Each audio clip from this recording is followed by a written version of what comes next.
Guys, hopefully everyone is doing well. Today's target is to answer a very simple question: how many weeks in a year? Though it looks very simple, but surprisingly it has a trick.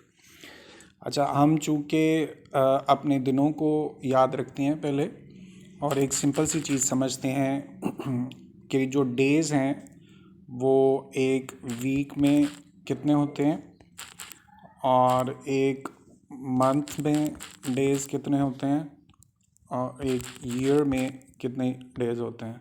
Alright, you have an idea that we have 7 days in a week and we have 28 to 31 days in a month and we have 365 to 366 days in a year.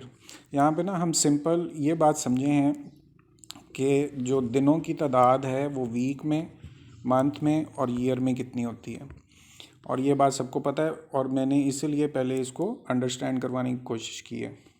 अच्छा, पहले हम ना एक wrong perception को समझते हैं. Normally people do understand that if a week contains 7 days, तो एक महीने में अराउंड 4 वीक्स होते हैं.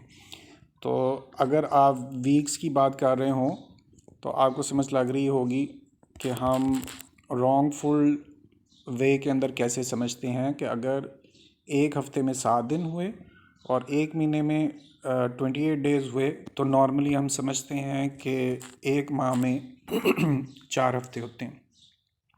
और चूंकि एक साल में 12 मंथ्स होते हैं तो व्हाट वी डू, अगर एक माह में 4 वीक्स हैं तो 12 महीनों में हम उसको 48 वीक्स बना देते हैं और हम यही कंसिडर करते हैं कि जैसे 48 या 48 हफ्ते होते हैं एक साल के अंदर.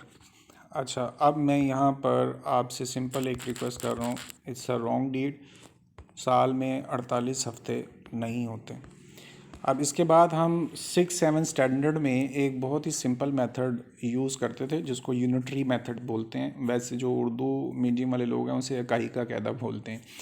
यूनिटरी मेथड क्या है कि जहाँ पर दो चीज़ों में आपको कंपेयर करके अननोन फैक्टर को पता करना होता है, उसको आप यूज़ करते हैं. यहाँ पर हम सिंपली एक मैटर रिलेट करेंगे वीक और ईयर के साथ. How many days are present in a week, तो answer would be very simple, 7 days होते हैं इन अ वीक. और एक साल के अंदर 365 दिन होते हैं. इन्हीं को आपस में हमने मैच करना है और यहाँ से हम कोशिश करेंगे कि हम अपने जो वीक डेज़ हैं उनको कैलकुलेट कर पाएँ.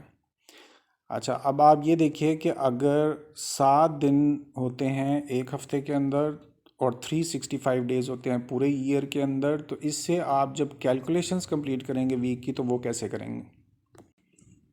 अब इसी चीज़ को मैं डे वाइज लिखने लगा हूँ. अगर आपके पास 7 दिन हो तो आपके पास कितने वीक्स बनते हैं, तो आपका आंसर सिंपल होगा 1. अब चूँकि आपने इसको 365 के लिए जज करना है तो वही 365 हम इधर प्रेजेंट करते हैं. अगर 7 दिन में एक हफ़्ता होता है तो 365 डेज़ में कितने हफ्ते होंगे, तो आपको शायद याद हो कि हम यहाँ पर x लगा दिया करते थे. इस मेथड का नाम, जैसे मैंने पहले आपसे रिक्वेस्ट की, इसे यूनिटरी मेथड कहते हैं. It's a very simple method. आप 6-7 स्टैंडर्ड में इसको देख रहे होंगे. अच्छा, अब यहाँ पर नेक्स्ट स्टेप आप क्या टेक ओवर करते हो, यहाँ आप क्रॉस मल्टीप्लाई करोगे 365 को 1 के साथ और x को 7 के साथ. अब सिंपल आप ये अंडरस्टैंडिंग मुझे दें, जब x को 7 के साथ मल्टीप्लाई करेंगे तो आपके पास 7x आएगा और फिर आपकी राइट साइड पे जब आप 365 को 1 से मल्टीप्लाई करेंगे यू विल गेट 365. यहाँ पर आए 7x के साथ क्या हो रहा है, मल्टीप्लाई.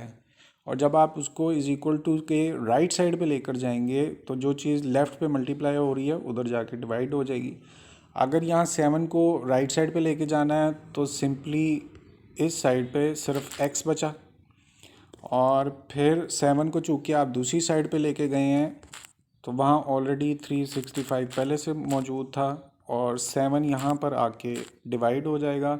ये हमारी कैलकुलेशन है. अब हम इसको कैलकुलेटर पे परफॉर्म कर लेंगे। अगर 365 को डिवाइड किया 7 के ऊपर तो what we have got, decimal थोड़े से ज़्यादा हैं, हम इसके डेसिमल्स को कम करेंगे। यहाँ पर 2 डेसिमल्स तक हम टेक ओवर कर लेते हैं। तो अब आपके पास समझ में बात क्या आ रही है, ये 52 है। What is this 52? दोबारा वापस आइए, यहाँ अंडरस्टैंड कीजिए। इफ़ वी हैव 7 डेज़ तो वी गॉट 1 वीक, या दूसरी सूरत में आप ये समझ लें कि इन 1 वीक वी हैव 7 डेज़। हमारा क्वेश्चन ये था कि इन 365 डेज़ हाउ मेनी वीक्स, ये आंसर जो है इसके साथ मैच हो रहा है, यानी हाउ मेनी वीक्स हमने इंक्वायर किया था और एक्स के लिए हमने वो फैक्टर फिक्स किया था। तो we have got an answer 52.14। तो it is our final answer. साल में 48 वीक्स नहीं होते, जो हमने ऑलरेडी पहले परसेप्शन को अंडरस्टैंड कर लिया था कि ये ठीक नहीं है। Exact answer is 52 weeks in a year. So hopefully आपने अंडरस्टैंड कर लिया है।